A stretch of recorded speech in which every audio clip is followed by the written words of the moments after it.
تو میں ایک واقعہ تبرک کے لیے ذرا خصوصاً بریلوی مکتبہ فکر کے لوگوں سے تو مجھے بڑی امید ہے کہ اس امت کا انقلاب ان کے سر پر آنا ہے، کیونکہ انہوں نے ہی حق بات قبول کرنی ہے۔ دیوبندیوں کے علماء تو اپنے پیروکاروں کو جواب سکھاتے ہیں، جبکہ بریلوی لوگوں کو جب بات کی جاتی ہے وہ سننے پر مجبور ہو جاتے ہیں، جواب کوئی نہ دیں لیکن خاموشی ضرور اختیار کر لیتے ہیں کہ یار کہیں گستاخی نہ ہو جائے۔ تو اب خصوصاً بریلوی مکتبہ فکر کے لوگوں کے لیے دعوت ہے، اور دیوبندیوں کے لیے بھی اور سلفیوں کے لیے بھی۔ اسی کشف المحجوب میں امام ابو حنیفہ رحمۃ اللہ علیہ پر ایک چیپٹر باندھا ہے تبع تابعین میں۔ علی بن عثمان حجویری ان کو تابعی نہیں مانتے تھے، تبع تابعی مانتے تھے۔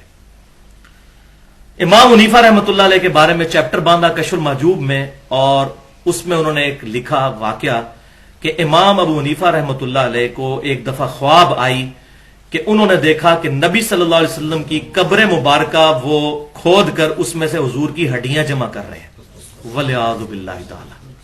یہ جناب کشف المحجوب میں لکھا ہوا ہے۔ اچھا، وہ امام حنیفہ رحمۃ اللہ علیہ ڈر کے اٹھے کہ میں نے کیسا خواب دیکھا، تو اپنے استاد ابن سیرین رحمۃ اللہ علیہ کے پاس گئے۔ اب یہ واقعہ پتہ نہیں ہے کہ نہیں ہے، بل وہ جوڑا ہوا ایک واقعہ چل رہا ہے تو لکھا تو ہوا ہے نا، میں بیان تو کروں گا۔ تو ان کو کہا، تو انہوں نے کہا کہ آپ کے لیے تو اس خواب میں بڑی بشارت ہے کہ آپ نبی صلی اللہ علیہ وسلم کی سنتوں کو جمع کریں گے۔ سبحان اللہ! پھر وہ سننے والے کہتے ہیں سبحان اللہ، دیکھو جی امام حنیفہ رحمۃ اللہ علیہ نے کتنا بڑا کارنامہ کیا، والعیاذ باللہ تعالی۔ نبی صلی اللہ علیہ وسلم کے بارے میں ایسا گستاخانہ خواب بیان کرنا، امام حنیفہ نے کوئی ایسا خواب نہیں دیکھا۔ وہ صحیح سند سے ثابت کریں، ان کی پہلے کو کتاب ہی ثابت کر دیں۔ اپنے بزرگوں کی شان کو بڑھانا ہے تو نبی صلی اللہ علیہ وسلم کو تختہ مشق کیوں بنایا؟ کیا دنیا میں کسی مسلمان کا یہ عقیدہ ہے کہ حضور صلی اللہ علیہ وسلم کی قبر میں ہڈیاں ہیں؟ والعیاذ باللہ تعالی۔ اہل سنت کہلوانے والے تینوں گروہ، بریلوی، دیوبندی، اہل حدیث، ایون اہل تشیع، سب کا یہ عقیدہ ہے کہ آپ صلی اللہ علیہ وسلم کا جسم مبارک بالکل صحیح حالت میں مدینہ شریف میں قبر اطہر کے اندر موجود ہے۔ اور عقیدہ کیوں ہے؟ وہ تو حدیث ہیں، اتنی زیادہ حدیث موجود ہیں اس ٹاپک پہ۔ تو اس قسم کا گستاخانہ خواب کیا اللہ تعالیٰ دکھائے گا؟ تو میں اس پہ وہی بات کروں گا کہ خواب یا تو شیطان کی طرف سے ہوتا ہے جو بخاری اور مسلم میں حدیث ہے، یا رحمان کی طرف سے ہوتا ہے۔ تو یہ شیطانی خواب ہی ہے، یہ گھڑا گیا ہے۔ کس نے گھڑا؟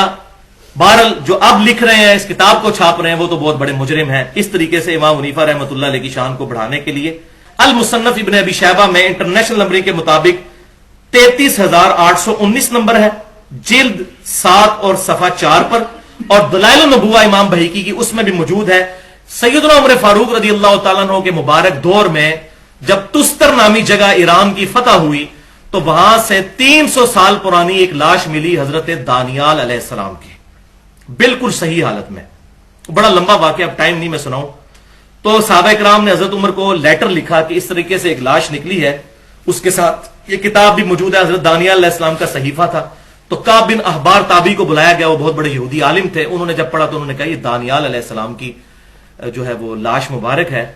تو سیدنا عمر نے پھر خط لکھا اپنے کمانڈر کو کہ حضرت دانیال علیہ السلام کی یہ جسم مبارک ہے، اور ساتھ انہوں نے لکھا کہ بے شک اللہ تعالیٰ نے انبیاء کو یہ شرف دیا ہے کہ ان کے جسموں کو نہ آگ کھاتی ہے، نہ مٹی کھاتی ہے، اور نہ درندے۔ یہ بالکل صحیح سند کے ساتھ ہے۔ پھر سیدنا عمر کی توحید دیکھیں، ان کو صحابہ نے بتایا کہ یہاں اجمی لوگ جو ہے نا، جب بارش مانگنی ہوتی ہے ان کی لاش نکالتے ہیں، اور یہ اس طریقے سے وہ بارش اللہ کے حضور مانگتے ہیں۔ تو حضرت عمر فاروق رضی اللہ تعالیٰ عنہ نے کہا کہ رات کے وقت 13 قبریں کھودو اور 13 میں سے کسی ایک قبر میں ان کو دفنا دو، تاکہ لوگ قبر بھی نہ ڈھونڈ سکیں، ان کی گمنامی میں دفنا دو۔ یہ جو لوگ کہتے ہیں نا جی اتنے بڑے بڑے بزرگوں کے مزارات ہیں، ہزاروں دنیا آ رہی ہے، آخر اللہ تعالیٰ نے جناب لوگوں نے لایا، تو پہلے 1,24,000 کم و بیش پیغمبروں کی قبریں اور مزار نکالیں نا۔ اگر کسی کے مزار پہ جانا اس کی بزرگی کی دلیل ہے تو دکھائیں حضرت ابراہیم علیہ السلام کے مزار پہ کتنے لاکھ لوگ جا رہے ہیں، حضرت موسیٰ علیہ السلام کا مزار دکھائیں، اگر یہی دلیل ہے کسی کی بزرگی کی۔ یہ اکثر لوگ پیش کرتے ہیں نا، تو پھر بابا گرو نانک کے مزار پہ بھی کتنے لوگ جاتے ہیں۔ یہ کوئی دلیل نہیں ہے۔ انبیاء کرام کی قبریں سوائے ہمارے نبی صلی اللہ علیہ وسلم کی مبارک قبر کے کسی نبی کی ڈیفینیٹ قبر پتہ ہی نہیں کہاں پر موجود ہے، اور یہ بھی اس لیے تھی کہ ان کا دین قیامت تک رہنا تھا، تاکہ ایک سینٹرل پوائنٹ مسلمانوں کے پاس موجود ہو دلیل کے طور پر، اس کے علاوہ کچھ نہیں۔ باقی انبیاء کرام یا نبی صلی اللہ علیہ وسلم سے کسی ضعیف روایت سے ہی ثابت کر دیں آپ نے کبھی کسی نبی کی قبر پر حاضری دینے کے لیے سفر اختیار کیا ہو، نہیں۔ ہاں نبی صلی اللہ علیہ وسلم کا جانا وہ صحابہ اکرام علیہم رضوان کی سنت تھی. عبداللہ بن عمر رضی اللہ تعالیٰ عنہ جب بھی سفر پہ جاتے تھے، المصنف ابن ابی شیبہ میں صحیح سند کے ساتھ ہے، 11793 نمبر حدیث، الموطا امام مالک میں بھی موجود ہے اور باقی کتابوں میں بھی.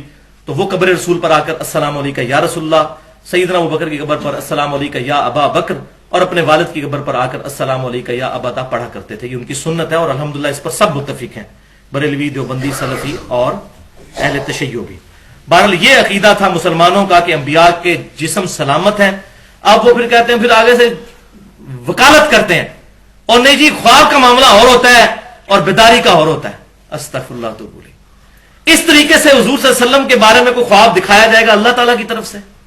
کوئی اور بھی طریقہ ہو سکتا تھا کہ وہ خواب یہ دیکھتے کہ نبی صلی اللہ علیہ وسلم کے برتن جمع کر رہے ہیں، آپ کا کرتا مبارک جمع کر رہے ہیں، آپ کی لاٹھی مبارک جمع کر رہے ہیں، تو یہ سنتیں جمع کرنی ہے. یہ خواب دکھایا جاتا.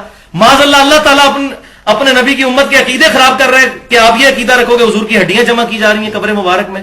ولیعوذ باللہ تعالیٰ. میں نہیں سمجھتا کہ اس کے بعد کوئی بندہ جس میں تھوڑا سا ایمان موجود ہے ان کتابوں کو ریٹریو کر کے وہ آگ نہ لگائے.